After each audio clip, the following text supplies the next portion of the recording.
നിങ്ങളെ പറ്റിയാൽ കുട്ടി കൊല്ലാൻ തോന്നി. പിന്നെ It's your first movie, right? Yeah, this is my first movie. Thank you. You're a convincing villain, dude. Super ആയിട്ട്. പിന്നെ പറ ബാക്കി എല്ലാരും പറ കേക്കട്ടെ.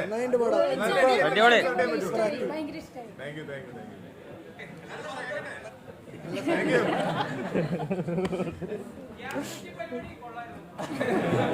സിലിണ്ടർ എടുക്കട്ടെ.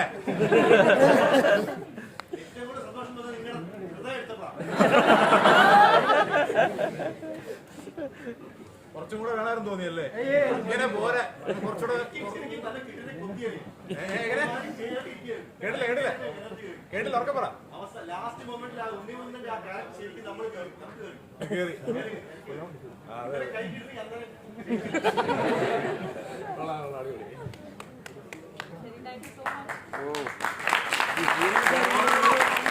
നായകനെ കുറിച്ച് ആരൊന്നും പറഞ്ഞില്ലല്ലോ. നായിക എങ്ങനെയുണ്ട്? അവൾ അഭിനയിക്കണം. ഒരുപാട് സന്തോഷമുണ്ട്. പക്ഷേ ഈ ക്യാരക്ടറിനകത്ത് ഞാൻ ചെയ്യുന്നത് എനിക്ക് ഇഷ്ടപ്പെട്ടിട്ടുണ്ടെങ്കിൽ തീർച്ചയായും അതിന്റെ ക്രെഡിറ്റ് ഹനിപ്പത്തേനി അദ്ദേഹത്തിന് തന്നെയാണ്.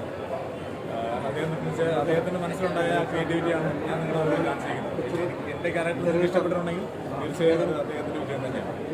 ഇപ്പോ ചേട്ടൻ്റെ അച്ഛനായാലും ഈ സിനിമ കണ്ടിട്ട് പറഞ്ഞിട്ടുണ്ട് അത്രയും ചെയ്തിട്ടില്ല എന്ന്. അപ്പൊ ഫസ്റ്റ് മൂവി തന്നെ ഇത്രയും വില്ലനിസം ചെയ്യുമ്പോൾ ഉണ്ടായിരുന്ന ഒരു റിസ്ക് എലമെന്റ് ഉണ്ടല്ലോ. റിസ്ക് എലമെന്റ് ഒന്നും ഇല്ലായിരുന്നു.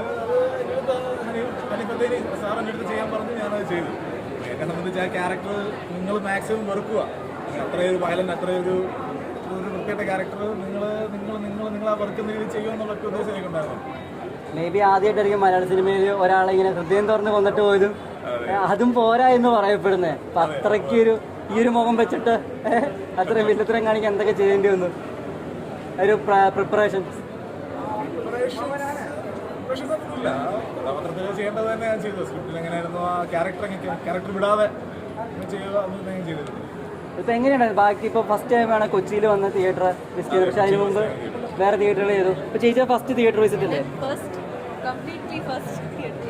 First movie, first college visit, എല്ലാം ഫസ്റ്റ് ടൈം. എങ്ങനെയുണ്ടായിരുന്നു? സ്പീച്ച്ലെസ് ആണ്, എനിക്ക് പറയാൻ പറ്റില്ല. അനീഫ് ഖാനോട് വലിയൊരു താങ്ക് യു ആണ്. അതിനെ ട്രസ്റ്റ് ചെയ്തു for this role. And Gujarati ആയിട്ടും it was difficult for me initially. കാരണം മലയാളം സംസാരിക്കാനൊക്കെ അറിയാം. പക്ഷെ എന്നാലും trusting me with the role was a big thing and I'm very thankful to the നല്ല എക്സ്പീരിയൻസ്. നമ്മളെപ്പോഴും ഈ സിനിമയിൽ പ്രൈസ് ചെയ്യുന്ന ഉണ്ണിയേട്ടൻ കഴിഞ്ഞാൽ പിന്നെ നമ്മൾ ഏറ്റവും കൂടുതൽ നോക്കുന്നത് അഭിമന്യുചേട്ടൻ്റെ ക്യാരക്ടറാണ്.